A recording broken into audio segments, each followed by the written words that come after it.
Nous sommes chez Rémi, près d'Orléans.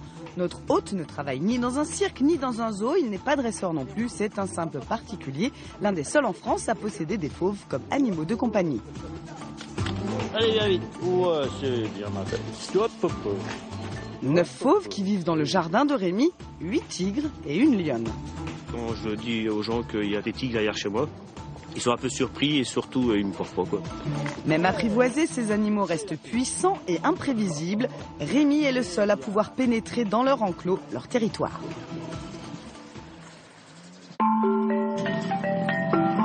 Il y a 18 ans, grâce à un ami dresseur, cet ancien directeur de discothèque s'est découvert une passion sans limite pour ces gros félins.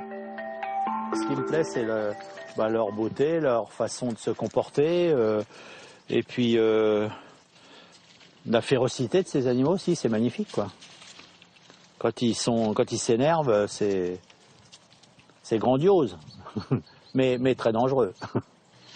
C'est un sport de l'extrême, quoi, un petit peu. Hein. Même si ils vous connaissent bien, il faut bien que je les connaisse aussi, pour éviter les accidents, justement. Ah, ma grosse fille, ouais. Trop sauvages, ces animaux ne pourraient pas vivre dans des habitations. Ils habitent donc à l'extérieur toute l'année. Ils aiment bien l'eau. D'ailleurs, le tigre, c'est un très bon nageur. Par contre, bon, ils aiment moins que la pluie leur tombe sur le dos. Mais ils aiment bien être dans l'eau. Le froid, le chaud, ça les dérange pas parce qu'à l'origine, le tigre de Sibérie vit à moins 40, le tigre du Bengale à plus 40. Hein. Donc, ils se sont vraiment adaptés au climat. Ça les perturbe pas du tout. Ils aiment bien la neige également. Ils se roulent dans la neige. S'il y a trop de vent, éventuellement, j'évite de rentrer avec eux parce que je sens qu'ils sont vraiment agacés, quoi. Pas habituée à avoir des visiteurs étrangers, cette tigresse de 16 ans, Tara, reste méfiante quant à la présence de notre caméra. La décontraction de Rémi la rassure. Alors, est-ce que tu peux m'annoncer la météo pour demain? Tara Romeshko, s'il te plaît. On pourrait croire que Rémi vit isolé loin de tout, et pourtant sa propriété est entourée de maisons. Que pense donc le voisinage des animaux domestiques de Rémi? J'ai absolument pas du tout peur. Puis le jour où il y en a un qui s'échappe, on restera renfermé chez nous. C'est vrai que c'est notre quotidien à nous, donc on fait pas attention. C'est comme les chiens des voisins ou les petits oiseaux dans le jardin.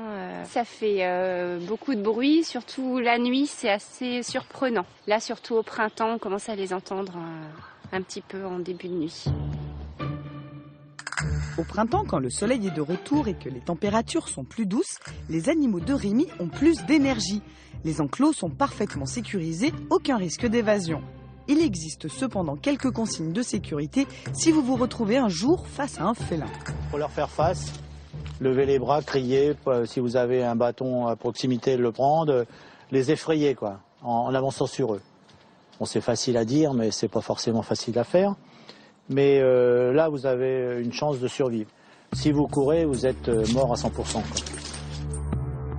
Ce sont des animaux rustiques qui n'ont pas besoin de beaucoup de soins. Pourtant, leur vétérinaire, le docteur Camus, vient souvent leur rendre visite. Ça change des chiens, des chats et des vaches. Donc ça apporte le petit côté exotique à notre travail.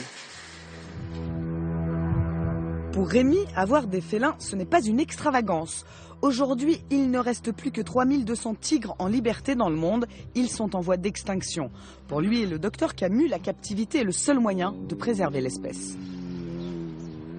C'est certains qui sont mis à galoper dans la savane, mais s'il y a des braconniers qui leur courent après et qu'ils ont une espérance de vie très courte, il vaut mieux qu'ils aient une vie tranquille ici, chez Rémi, qu'une vie stressante dans la nature, je pense. Le fait d'avoir des portées et puis de participer à la préservation d'une espèce en voie d'extinction, moi je trouve que c'est plutôt tout à son honneur. Et donc, ouais, je suis assez fier et content de travailler avec Rémi.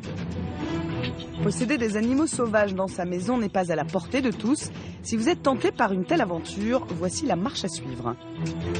Pour avoir des tigres comme ça, il faut un certificat de capacité qui est délivré par les services vétérinaires. Par exemple, pour les faux, il faut faire des stages dans les lieux où il y a des faux, parc animalier, cirque, pendant 5 ans. Ensuite, on monte un dossier qu'on présente au ministère de l'Environnement à Paris, qui juge si on est apte ou pas à détenir ces animaux.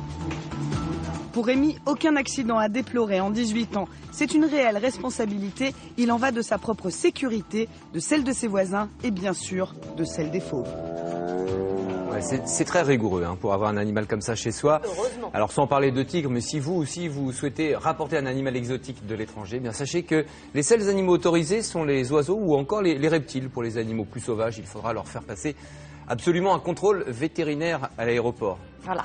Et puis en même temps, Rémi ne doit pas être très embêté par